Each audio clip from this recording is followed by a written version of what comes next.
Ethical dilemmas as a coach. Hi, it's Ruth Kudzi, founder of Optimus Coach Academy and Ruth Kudzi Coaching Limited. I am passionate about helping people live the lives they want to live on their terms through supporting people to train and develop as coaches and supporting people in my coaching business to build and grow their businesses. Ethics are so important as coaches. For me, this is one of the reasons I think it's really imperative that coaches become accredited. Because when you're accredited, you are, and when you're a member of a coaching body, you're saying, actually, I abide to the code of ethics. So my practice is ethical. Equally, ethically, you can't be insured as a coach unless you are certified and accredited, which gives you a little bit of an eye into some of the industry. Now, I do need to say that there are many coaches who call themselves coaches for shorthand, but they're mentors and strategists and they will be insured. I've got great friends who are that. But if they're actually coaching and working as a coach, asking questions, partnering, looking at a future goal, supporting clients in this way, then you want them to be qualified and accredited because they will need that for insurance. So ethical practice. We all want to, I believe that we all want to be ethical. We're professionals. We want to be delivering what we say that we deliver. And it's really important. So one of the big things around ethics as a coach is confidentiality. So I do not share with anybody what has happened in my coaching sessions. So if I'm doing something like a testimonial, obviously I would always ask for a client's permission. Sometimes clients may change their names, but you would never disclose, oh, this client said this or this client said that. If you're talking about anything that could identify the client, both publicly or privately, or even in supervision or mentoring, you want to make sure that you're not identifying any distinguishing features. So for example, you might say, if you were coaching me, you might exclude some of my features or you might change some of my features, so you just bring in a dilemma to supervision. So one of my clients is struggling with her work, her work-life balance. She is a busy executive and she does X and Y. I'm actually a business owner, but it doesn't matter because the same principles are there. I didn't know how to support her with X. We don't go into detail. It is really important that that confidentiality is not breached, except for in circumstances where we need to. If they're going to harm themselves or others, if there are significant safeguarding issues or criminal activity. So generally, we provide a confidential service. Now, this can get a little bit difficult when you're working with corporates. So you need to be really clear that the sponsor, the person paying for the coaching, cannot have any feedback about what's going on in those sessions unless the client wants to disclose. And a great way around this is by using some software, looking at overall outcomes, anonymizing outcomes, looking at outcomes across the business. So you can have some data, but that data isn't about individuals. Equally, if you're working with under 18s, you have to look at additional safeguarding. If you're working in a school setting, they will have a safeguarding officer.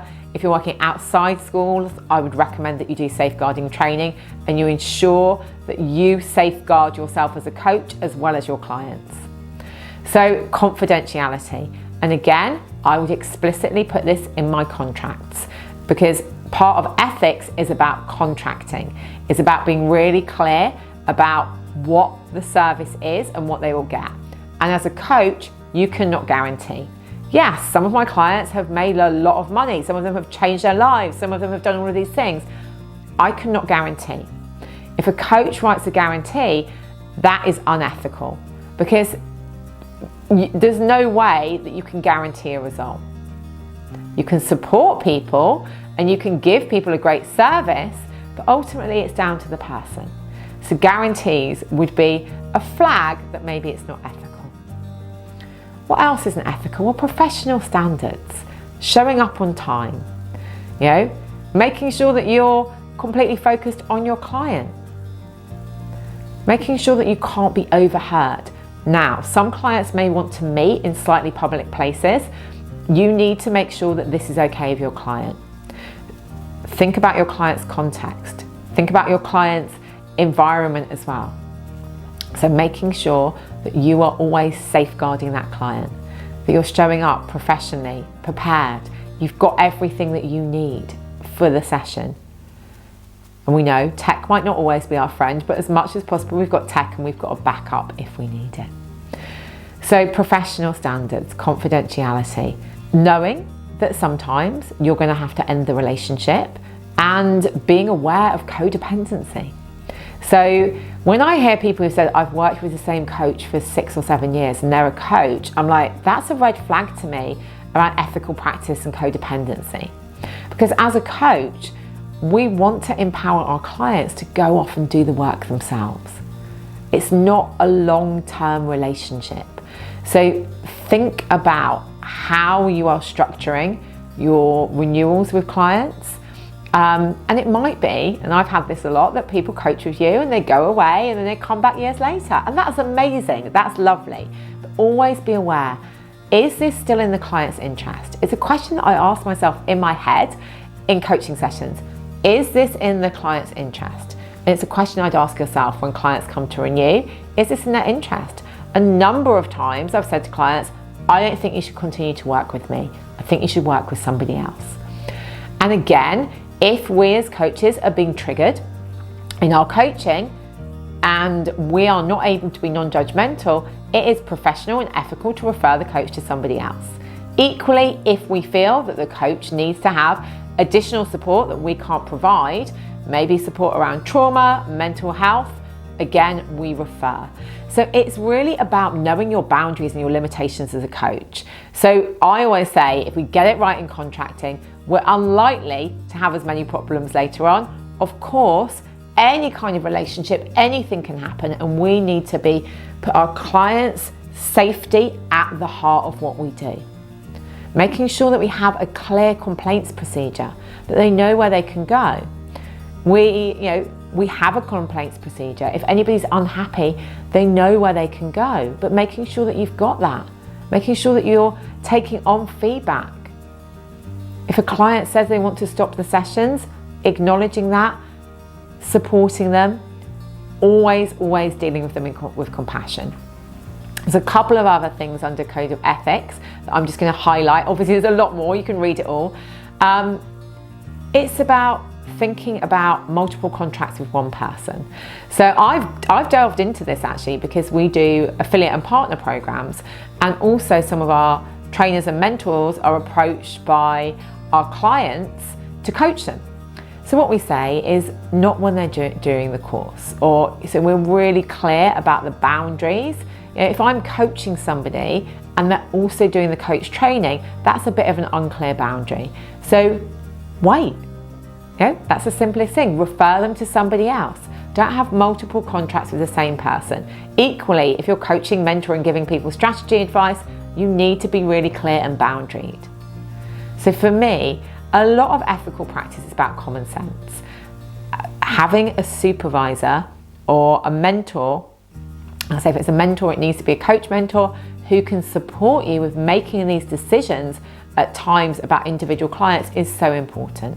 I would say it's part of ethical practice because you may not know what to do. And so having somebody that you can ask advice for, you can ask feedback from, obviously done in a way that is not identifying your client, means that you're going to be able to really start being a truly ethical and authentic and brilliant coach. So this is the heart. We want to be in this business for a long time. We want to be supporting our clients. We want to be doing everything that we can. I always say, go into your client meetings completely focused on them. This is their time. Their time is valuable and they have given you the privilege of working with them. So show them respect. I hope you found this useful. We're going to put the ICF Code of Ethics below so you can have a read. Obviously you can ask me any questions. If you've enjoyed this video, take a click up here. We'd love you to like, subscribe, and give us some feedback. Thank you so much for watching. If you've enjoyed this video, I'd like you to like and subscribe.